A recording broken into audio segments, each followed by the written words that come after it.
నగర ఉత్సవ సమితి జిల్లా అధ్యక్షులు పెద్దలు ఎనిమిరెడ్డి బాలకోటి గారు, అలాగే నగర ఉత్సవ సమితి సభ్యులు అనేక వినాయక పందిరుల దగ్గరికి వెళ్ళి అక్కడ ఏర్పాట్లు చూస్తూ, అలానే మన పందిరి దగ్గరికి కూడా సమితి సభ్యులు వచ్చారు.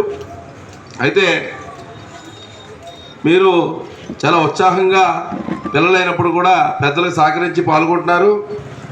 ఈ పిల్లల్లో ఐక్యత తీసుకురావడం కోసం పెట్టిందే ఈ వినాయక ఉత్సవ పందిరులు. పెద్దలు మీ అందరినీ ఉద్దేశించి, అలాగే రేపు నిమజ్జన కార్యక్రమం ఏ డేట్లో చేసుకోవాలి అనే విషయాన్ని పెద్దలు మీకు తెలియజేస్తారు. ఇంకా మనకి గవర్నమెంట్ ఒక 2 రాయితీలు ఇచ్చింది, అది కూడా మీకు చెప్తారు.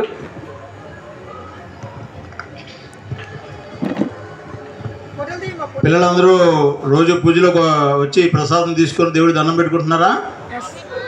అందరూనా? ఒకసారి మనం అందరం గణపతి స్వామివారికి భజన చేస్తూ నామం చెప్దామా? అమ్మా మీరు కూడా రండి అమ్మా. లేదు రండి, పర్లేదు. మనం మంది పండుగ మందమ్మా, అది ఎవరు ఆ చిన్నమ్మాయి రావట్లేదు. ఆ చిన్నమ్మాయి వచ్చేదాకా వదలనుదా? దామ్మా దా బుజ్జి. అరే బాబు నువ్వు రారా వెనకాల, వీడియో వెనకాల. నేను ఎందుకు చెప్తున్నా అంటే ఇక్కడ ఇది పండుగ పిల్లలే, పిల్లలే పండుగ. పిల్లలు చేస్తేనే వినాయకుడి పండుగ. వినాయకుడి పండుగ అనేది ఇక మీరు అందరూ వినాలి. అందరూ చదువుకుంటున్నారు కదా, అందరూ స్కూల్కి వెళ్ళేవాళ్ళు కదా. స్కూల్కి వెళ్తున్న వాళ్ళు అందరూ చేయొద్దండి గట్టిగా. Very good, very good. చప్పట్లు కొడండి. Very good. అందరూ బాగా చదువుకోవాలి. అయితే మళ్ళీ వచ్చే పండుగ నాటికి మీరు ఇక్కడ రోడ్డు మీద పండుగ చేసుకుంటాం, ప్రసాదం తింటాం. కానీ ఇంట్లో అమ్మా నాన్నలతో కూర్చొని వినాయక చవితి రోజు చిన్న బంకమట్టి తెచ్చి మీకు దగ్గర దొరికితే, లేకపోతే కొనుక్కుందాం, అమ్మా నాన్నతో కూర్చొని ఓ బజ్జే గణపయ్య నీ బంటు నేనయ్య అని చెప్పి పాట పాడుతూ ఇంట్లో పత్రి తెలుసా మీకు? ఏమేమి ఉంటాయి పత్రిలో? ఆకులు ఉంటాయి, పండ్లు ఉంటాయి, పూలు ఉంటాయి, అన్నీ ఉంటాయి. ఆ పత్రి పెట్టి అమ్మా నాన్న దగ్గర పెట్టి, మీరు చదువుకునే పుస్తకాలు స్వామివారి దగ్గర పెట్టి, అమ్మా నాన్న వ్యాపారం చేసే ఫైల్ ఏదో ఉంటే అక్కడ పెట్టి ఆ స్వామివారి దండం పెట్టుకొని స్వామివారి ఆశీస్సులు మెండుగా తీసుకుంటే వచ్చే సంవత్సరం అంతా కూడా బాగా వ్యాపారాలు జరుగుతాయి. పిల్లల చదువులు కూడా బాగా పంటపట్టి మంచి మార్కులు వస్తాయి అమ్మా. అంతే కదా? అందుకోసమే మిమ్మల్ని అందరినీ ముందు కూర్చోబెట్టాను. ఇప్పుడు నేను గట్టిగా చెప్తాను, మీరు కూడా కొన్ని చెప్పండి. తర్వాత మళ్ళీ భజన చేస్తూ నామం చేద్దాం.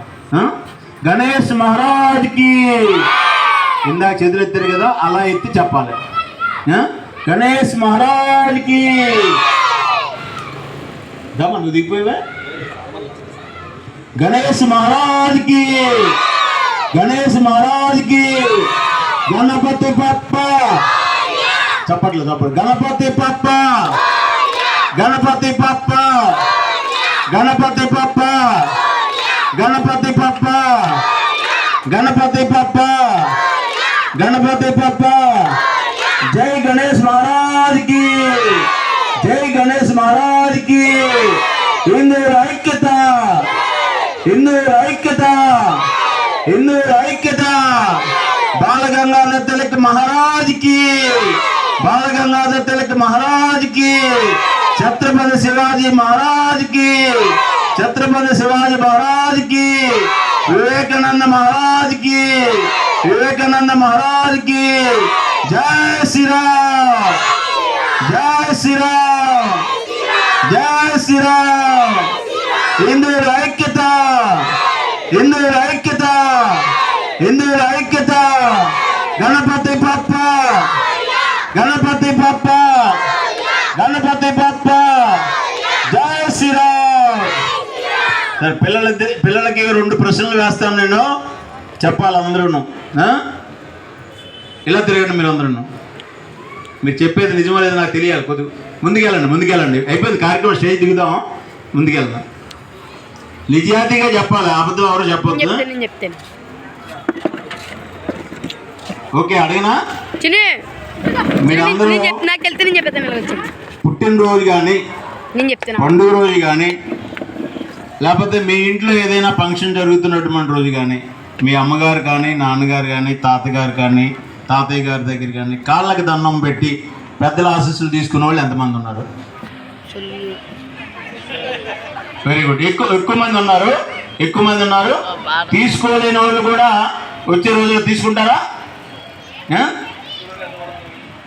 అందరూ తీసుకుంటామని గట్టిగా చేయొద్దండి అందరూ. అంటే మళ్ళీ నాకు అబద్ధం చెప్పకూడదు. నేను మళ్ళీ వచ్చే సంవత్సరం ఇక్కడికి వస్తాను, మీ అందరితో మాట్లాడతాను, మీరు చెప్పిన మాట నిలబెట్టుకోవాలి. ఎందుకు ఈ మాట చెప్తున్నానంటే, మంచి రోజు కానీ, మీ పుట్టినరోజు కానీ, ఏదైనా ఫంక్షన్ రోజు కానీ తల్లిదండ్రుల దగ్గర కాళ్ళకి దండం పెట్టి వాళ్ళ ఆశీస్సులు తీసుకొని మీరు బయటికి వెళ్ళారంటే మీ చదువులు బాగుంటాయి, మీకు చెప్పిన చదువులు బాగా అద్దుతాయి, మంచి మార్కులు వస్తాయి, మంచి పిల్లవాళ్ళుగా మంచి పేరు తెచ్చుకుంటారు. ఓకేనా? రెండోది, మీ స్కూల్కి వెళ్ళిన తర్వాత మీ స్కూల్లో పొద్దున్నే ప్రార్థన చేసేటప్పుడు ఏమేమి ప్రార్థన చేపిస్తారు? జనగణమన వందే మాత్రం కాకుండా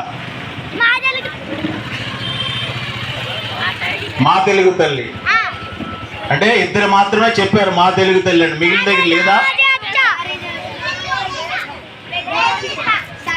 మా తెలుగు తల్లి అందరికీ ఉందా? ఎవరికైనా లేదా? రైట్. మా తెలుగు తల్లికి మల్లెపూదండ. నువ్వు ఇలా రాదా? నువ్వు చెప్తే మేము కూడా చెప్తాం.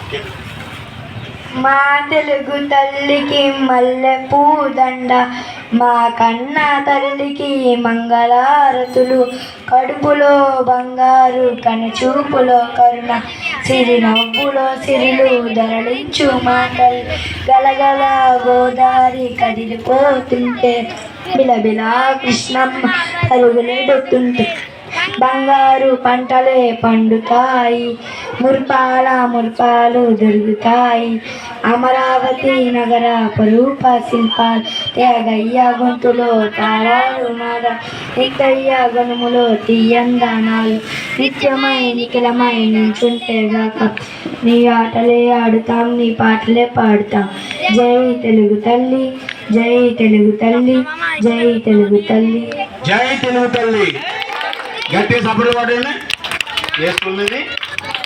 మీ అందరిది అదే స్కూలా? Very good. అయితే బాగా చెప్తున్నారు మీ స్కూల్లో. మీ టీచర్లకు కూడా మనం చిన్న స్కూల్ అయినా అది కంట్రోల్ చేస్తున్నారు కదా, బాగా చెప్తున్నట్టే కదా. మీ స్కూల్ కూడా వస్తాం మేము ఒకసారి. ఓకే, సంతోషం. బాగా పూజలు పెద్దలు చేస్తారు, మీరు పాల్గొనండి. మీరు బాగా పొద్దున్న సాయంత్రం కూడా స్వామికి దండం పెట్టుకుని బయటికి వెళ్ళి చదువుకోండి. వెరీ గుడ్ అమ్మా. ఇక్కడ మీరు రోజు పూజలు కూర్చుంటారా? ఓకే, సంతోషం. అందరికీ వినాయక చవితి పండుగ అంటే 2వ రోజు 3వ రోజు కూడా మనం శుభాకాంక్షలు చెప్పుకోవచ్చు, తప్పేం లేదు. 4వ తేదీతోటి 9 రోజులు ముగుస్తాయి. 6వ తేదీన మనం నిమజ్జనం చేస్తాం.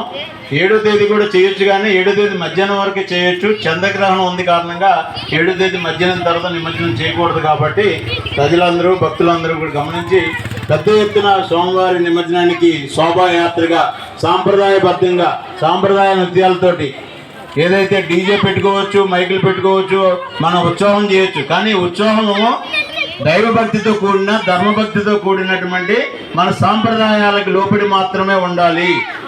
ఇది ఇక్కడ ఉండేటటువంటి పిల్లలే కాదు, ఈ యొక్క ప్రాంతంలో ఉన్న పెద్దలందరూ కూడా గమనిస్తారని కోరుకుంటున్నాను. ధన్యవాదాలు.